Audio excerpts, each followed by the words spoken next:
How do you get your motivation back when you've lost it? When you're like, oh, I really want to do something and I want to be consistent in something, but I don't have that spark plug that gets me from motivated to consistent, right? And I think that this is such an important conversation because we all go through it. I'm talking about this because I go through seasons of life where I just don't feel motivated. I don't really want to work out hard. I don't really want to, show up my best self. I don't really want to, go to work and be, put forth the best effort because I'm like, I might have lacked that motivation, but then I am responsible for making sure that I can get that motivation back so that it can parlay into being more consistent, and those consistent habits will just stack over time, and then I'm just all around a better person. So I'm going to talk about it today. So if you are struggling with motivation, continue to watch. This video is for you. But before you do, if you don't mind, subscribing to the channel and let's get into it. So I'm going to give you 5 things of how to get your motivation back and how to do it tangibly today. First thing, we're going to get right into it. Number 1, set tiny daily goals. Now, when I say tiny daily goals, and you've probably heard this and it might sound boring, but just bear with me for a second, is if you can prove to yourself that you can do something very, very small, it increases your motivation, it increases your confidence that you can do something. It doesn't have to be hard, but it tells your brain, I can do something. And if you can do something,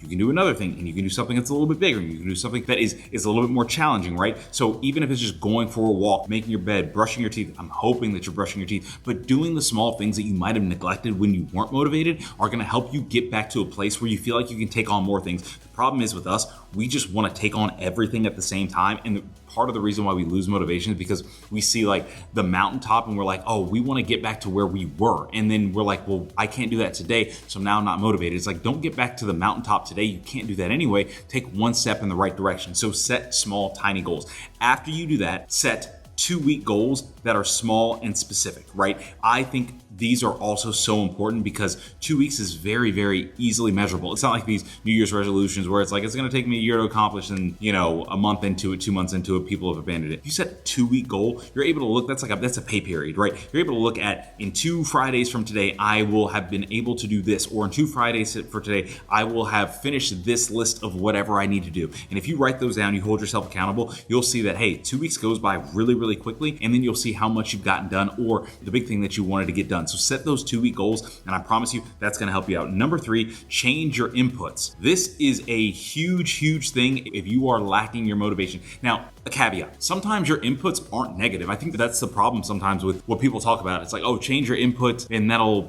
change your outputs. And it's like, no, sometimes your inputs are really, really great, but they're just like, they just get old, right? When I started running, I would listen to these army running cadences because I was like, it was outside, it was cold, it was dark, and I was like, I want to get into a militant mindset just to go and get in a cadence and run. But once I really started enjoying running, I was like, I didn't need to listen to that anymore. So I wanted to listen to other things, right? So then I went through a music phase. Now I'm in an audiobooks phase, right? So when you change your inputs, it's going to change your motivation. And now I'm cycling a lot, and so I have to do the same thing. For a cycle, I'm like, okay, I will listen to a little bit of audiobook, and then I'll stop halfway through, and then I'll change my input because I'm like, I got what I needed to. And towards the end of my cycle, that's when I add my intervals. And I'm like, kind of want to hype myself up a little bit. It's going to increase my motivation to push a little bit harder, right? So when you change your inputs, you have new music, new voices that you're listening to, new routines. You're going to have a new output. It's going to increase your motivation. You're going to see things differently. I promise you, I do this stuff every single day, even when I'm like biking and running. Those things are very repetitive things. I have to change my route that I take so that I'm still motivated to do the thing so that I can be consistent, right?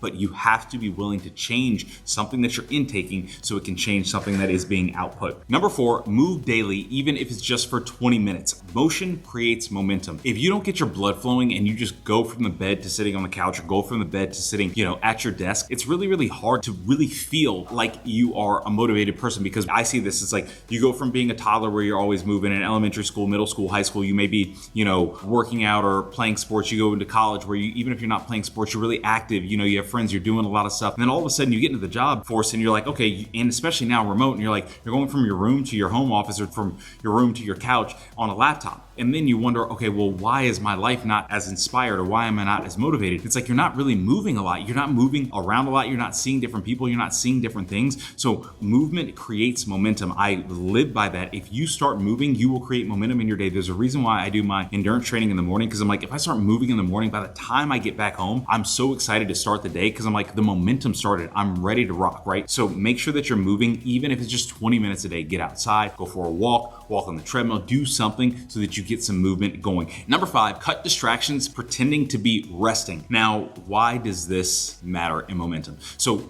we pretend to rest by laying down on the couch and scrolling our phones. And it's not really resting. What it is, it's just kind of like messing with our brain chemistry, messing with our dopamine a little bit, and then we're not really resting. We're wrapped up in some other world that really we can't touch, right? And so we end up replacing what could actually fuel us with stuff that's empty calories, right? Social media, TV shows, whatever. Actually get rest. The times where I feel the most motivated are the times that I actually feel the most rested. The times where I feel the least motivated are the times where I feel so worn down. I feel drained. I feel like I'm just not able to just like get up and move because I'm actually physically, mentally, and emotionally tired, right? So if you're able to get rest, and I don't mean just, scroll endlessly and then get a few hours of sleep, actually put yourself to bed, actually get a nap, actually get time where you're completely unplugged, that's going to help you gain your motivation back because you're going to feel like, oh, I went from rest, then I want to feel like being active. When you aren't giving yourself any rest, it's really hard to not give yourself rest and then be like, I feel rejuvenated. I want to go and be the most active, right? So make sure that you're cutting out the distractions when it's time to actually rest. So again, number 1, set tiny daily goals. These are supposed to be very easy. They're not supposed to be hard. They're supposed to be just very rudimentary things that you can check off the box and say, oh, I did this. I feel good about myself. Number 2, set 2-week goals that you can accomplish in 2 weeks that you're able to look at. And they're supposed to be bigger than the daily goals that you're able to look at and measure and say, oh, okay, cool, I did that, and then stack 2 weeks after that. Number 3, change your inputs. Again, not every input's a bad input, but you want your inputs that match the outputs that you want, right? It could be new music, new voices, new routines, anything that's new, and it doesn't have to be this big overhaul of something, but just something that is a different change of a stimulus that's going to give you a different output. Number 4, move daily, even if it's just 20 minutes. Movement creates momentum. Movement creates momentum. I'll say it again, movement creates momentum. And number 5, cut distractions when you're trying to rest. When you're trying to rest.